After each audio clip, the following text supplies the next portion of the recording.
Em 2025, senhores, eu falei muito sobre esse console aqui, o R36H. Só que uma coisa que eu não falei sobre esse console, cara, foi referente ao seu poder computacional. E quando eu digo poder computacional, galera, eu não tô falando só simplesmente do sistema operacional, de como que esse console foi construído, mas sim do que esse console roda, do que ele não roda, projetos que foram abandonados, qual que é a proposta desse console. Pode não parecer, galera, mas o R36H, ele é um console que até hoje, cada vez mais, está sendo desenvolvido jogos para ele. E quando eu digo jogos, eu falo a portabilidade de alguns jogos um pouco mais antigos de PC para simplesmente rodar nativamente nesse console. E talvez uma das últimas adições que a gente teve para esse consolezinho aqui, que eu fiquei tipo, literalmente, puta que pariu, como que fizeram isso? Foi a adição do CS 1.6. Sim, galera, você não escutou errado. Esse consolezinho aqui, ele consegue rodar o CS 1.6. Mas junto dessa notícia também vem o seguinte questionamento. Por que com um console como esse, que tem poder para poder rodar CS 1.6, o Half-Life 1, Stardew Valley, GTA, ele não roda alguns emuladores como o de Dreamcast, ele não roda também PSP, alguns jogos de Sega Saturn ele ronca, principalmente o jogo do Resident Evil de Nintendo 64 ele peida, e a razão para isso, galera, é muito simples. Eu vou explicar de uma forma que fique fácil de você entender, uma forma literalmente para quem é extremamente leigo. O R36H, ele é um console que ele é baseado em Linux, e não necessariamente ele vai rodar Linux aqui, o Linux Ubuntu, o Linux Debian, ou enfim, ele vai rodar o sistema que é baseado em Linux. Por isso que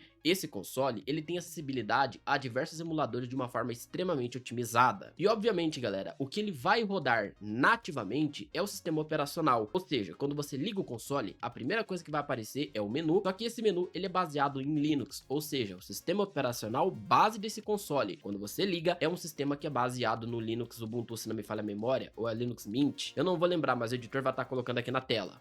E aonde que eu quero chegar com isso? O console em si, ele roda esse sistema operacional base, porém todos os jogos eles vão rodar via emulador. A emulação nada mais nada menos que uma simulação do sistema operacional original. Durante muitos anos, até mesmo o GBA, né, o Game Boy Advance, que hoje ele é muito bem otimizado, tem emuladores trazendo features novas, ele foi uma emulação que foi considerada pesada para PC. Hoje em dia, por exemplo, a gente enfrenta um problema muito severo aí, que é a emulação do PS2, do Nintendo 3DS, do Nintendo Switch, que são emuladores que ainda não são tão otimizados porque não teve uma exploração muito profunda. Todos os jogos, galera, desde Atari até PS1 e PSP, vão rodar dentro desse console via emulação. Só que daí vem o seguinte questionamento: existem muitos emuladores de PS1? Existe. Existe muitos emuladores de GBA? Existe. Mas e emulador de Dreamcast? Entendeu? E emulador de Sega Saturn? E emulação ali, por exemplo, de um PSP fluidamente? O quanto que esses emuladores eles foram desenvolvidos a ponto de se tornarem extremamente leves? O que muitas pessoas não entendem é que o R36S e o R36H, eles são consoles que eles têm ali um limite. Por mais que ele tenha especificações maiores do que esses respectivos consoles, como o Nintendo 3DS, Nintendo DS, o próprio PSP, ele não vai rodar tão bem porque ele roda via emulação. E emuladores de PSP, emuladores de PS2, emuladores do Nintendo 3DS, do Nintendo DS, são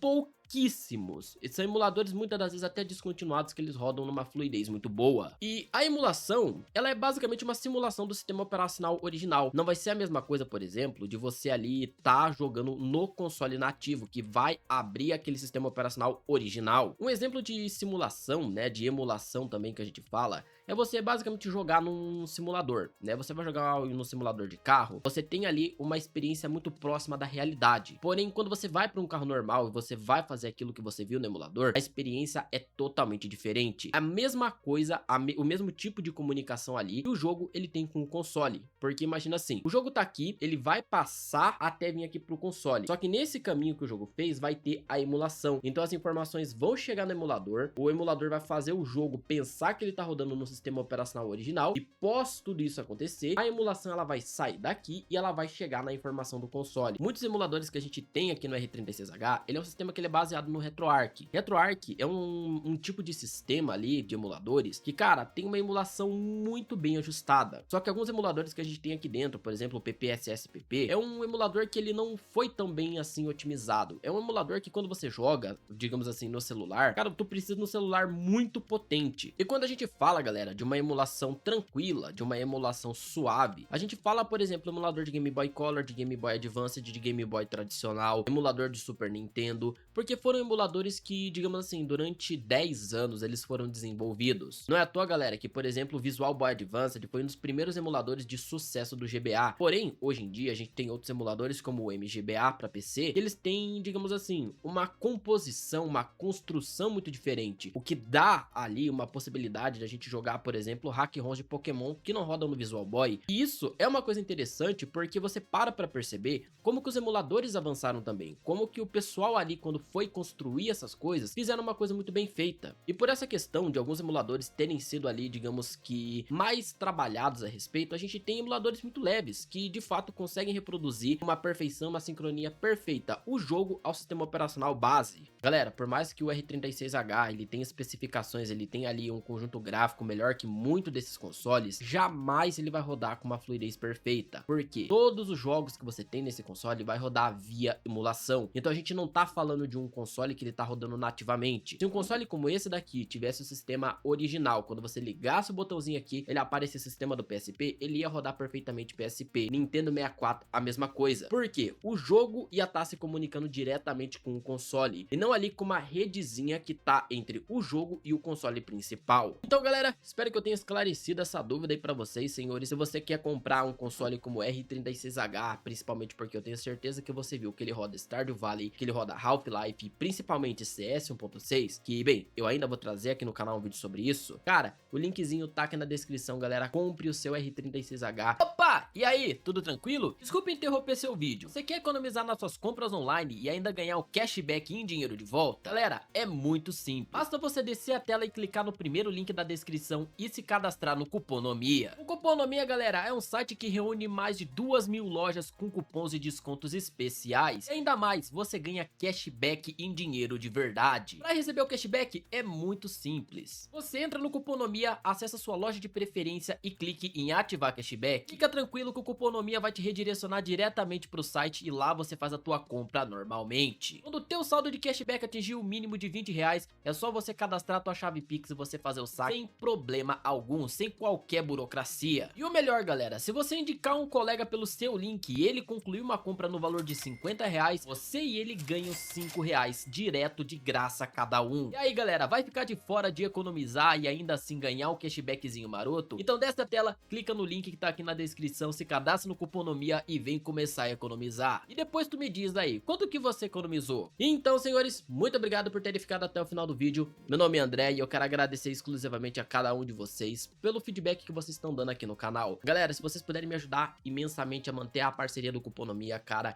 eu peço muito que vocês pelo menos criem a sua conta lá. Galera, é rápido, é simples, você não tem que depositar dinheiro nenhum, você vai fazer suas compras normalmente, ganhar cupom de desconto e ainda ganhar o cashback. Cara, não tem coisa melhor. Graças a essa parceria, galera, que o canal ele continua ficando ativo. Então, por favor, me ajuda a manter o canal ativo e ajuda aí na parceria do Cuponomia. Muito obrigado a todos, senhores, fiquem bem e fui!